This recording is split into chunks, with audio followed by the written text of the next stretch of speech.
has given me everything, and more than all, it has given me immense satisfaction. There are huge good things which have happened in the last 60 years, but many bad things have happened.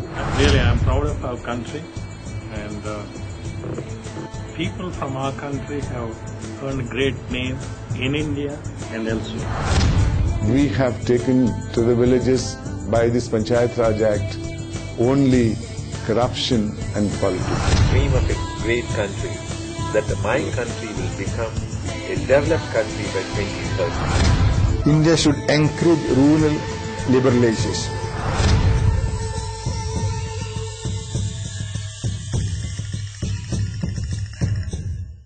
I've done research on domestic violence and child abuse for nearly 40 years now, and one of the topics that I'm most comfortable talking about, and I think it's most important to talk about, is that in order to have good social policies to prevent and treat the maltreatment of children and violence towards women, one needs to have good data, good research evidence.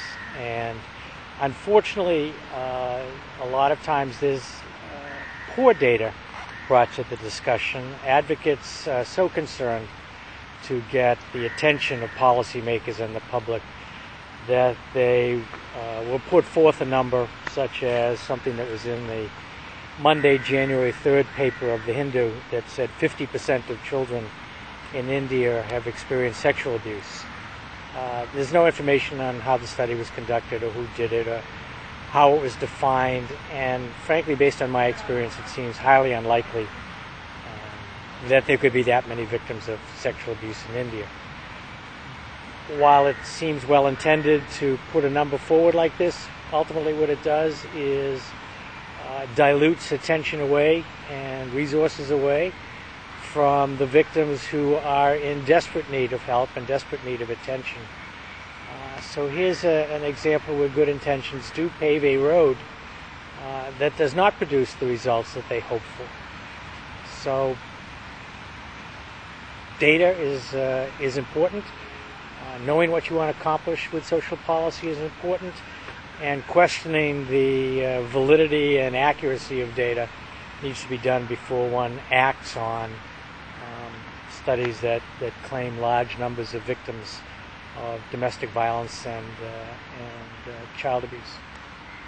I looked at different things. This is my first trip, and I looked at India through the lens of what I learned at the conference on nonprofits at NITE. It's now 10 years since I started my focus on social policy, and I've looked at social policy in most Western European countries, and now I've come to India and have gone to China, and the struggle is the same. The struggle is to define what is social justice and to put together an effective and efficient system of care.